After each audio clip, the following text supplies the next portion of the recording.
প্রিয় শিক্ষার্থীবৃন্দ, আসসালামু আলাইকুম। ওয়ার্ল্ড ওয়াইড ল্যাঙ্গুয়েজ সেন্টারের পক্ষ থেকে আপনাদের সবাইকে স্বাগত। আজকে আমরা কোরিয়ান ক্লাসে শিখব কোরিয়ান সংযুক্ত স্বরবর্ণ 11টি কিভাবে পড়তে হয়, কিভাবে লিখতে হয় এবং কিভাবে উচ্চারণ করতে হয় এবং কিভাবে এই 11টি সংযুক্ত স্বরবর্ণ দিয়ে শব্দ গঠন করতে হয়। আমরা ফুল ক্লাসটি আজকে দেখব এই টিউটোরিয়ালের মাধ্যমে। চলুন দেখা যাক আমরা বর্ণগুলি বোর্ডে কিভাবে লেখা, আমরা কিভাবে উচ্চারণ করব। আমরা লিখেছি, দেখতে পাচ্ছেন যে সংযুক্ত স্বরবর্ণ 11টি। সংযুক্ত স্বরবর্ণ কয়টি? 11টি। প্রথম যে বর্ণটা, এই বর্ণটাকে উচ্চারণ করতে হয় এটাকে রিডিং করার সময় জফলা আকার ধরে রিডিং করতে হবে। তারপর হচ্ছে ইয়ে, ইয়ে উচ্চারণ হবে ইয়ে, ইয়ে কয়টা হবে? এ, মানে এ ছোট করে, আর আগের নিজের উপর এ লম্বা করে টান দিয়ে। তারপর সেকেন্ড বর্ণটা হবে ইয়ে, তারপর হবে এ, ইয়ে ওয়া, উয়ে, তারপর হবে উয়ে, ও, উয়ে, উই, উই। এভাবে বর্ণগুলো উচ্চারণ করতে হবে।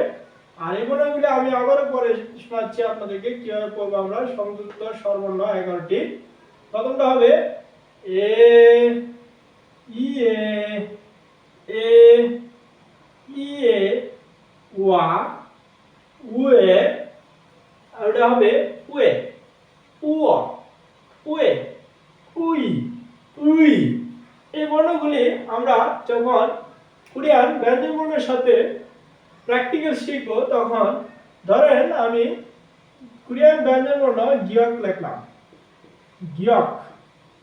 তখন এই গিয়কটাকে যদি আমি গ ধরে উচ্চারণ করি, যদি এই বর্ণের পাশে গিয়ক লিখি, তখন আমরা উচ্চারণ করব এই বর্ণটাকে গে, অর্থাৎ এটুকুর উচ্চারণ হবে গে।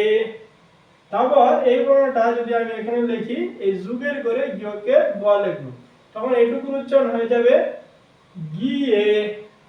তারপর এখানে যদি আমি লিখি গয়াকার গে, অর্থাৎ এটুকুর উচ্চারণ হবে গে। মানে আগেরটা থাকবে তো নাকি, পাঁচেরটুকু কেটে দিলেই হবে। তারপর হচ্ছে আমরা এবার যে জিনিসটা দেখবো, তৃতীয় বর্ণ যেটা এ, এর পাশে অর্থাৎ বাম পাশে যদি কোরিয়ান ব্যঞ্জনবর্ণ গিয়ক এই বর্ণটা লিখি, অর্থাৎ গিয়ক এবং এ দুইটা মিলে উচ্চারণ হবে গে। তারপর এই চতুর্থ যে বর্ণটা ইয়ে, এটা গিয়ক বাম পাশে লিখলে অর্থাৎ এটার উচ্চারণ হবে এই যুগের ঘরে গটা চলে আসবে গিয়ে। তারপর এই গিয়কটা যদি আমি এখানে লিখি, এখানে বলবে গুয়া, অর্থাৎ এটার উচ্চারণ হবে পুরাটা গুয়া। তারপর গিয়ক এটার উপরে বলবে গুয়ে, এরকম হবে। তারপর আমরা এখানে লিখবো গিয়ক উপরে, এই জায়গায় বলবে গিয়ক, গিয়কের বাংলা বর্ণ গ, গোয়ে, গোয়ে।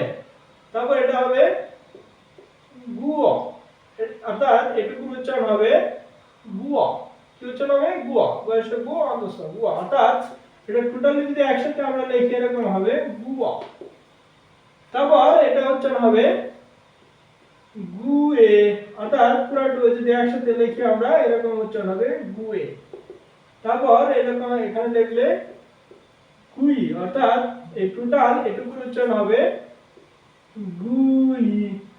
এটা যদি গিয়কের উপরে লিখি তখন এটা এরকম হবে হ্যাঁ গুই, অর্থাৎ দাঁতের দুই পাটি একসাথে করে গুই লিখতে হয়। অর্থাৎ টোটালি একটা বর্ণ দিয়ে, অর্থাৎ একটা ব্যঞ্জন বর্ণের সাথে গিয়ক ব্যঞ্জন বর্ণের গ দিয়ে উচ্চারণ লিখে আমরা প্র্যাকটিক্যাল করেছি। অর্থাৎ 11টা স্বরবর্ণের সাথে কিভাবে ব্যঞ্জন বর্ণ যুক্ত করে উচ্চারণ করতে হয়। এভাবে বাকি যে আরো কোরিয়ান ব্যঞ্জন বর্ণ 13টা আছে এবং সংযুক্ত জুর ব্যঞ্জন বর্ণ 5টা আছে, অর্থাৎ টোটাল 19টা ব্যঞ্জন বর্ণ দিয়ে এই সংযুক্ত স্বরবর্ণের সাথে এভাবে উচ্চারণ শিখতে হবে।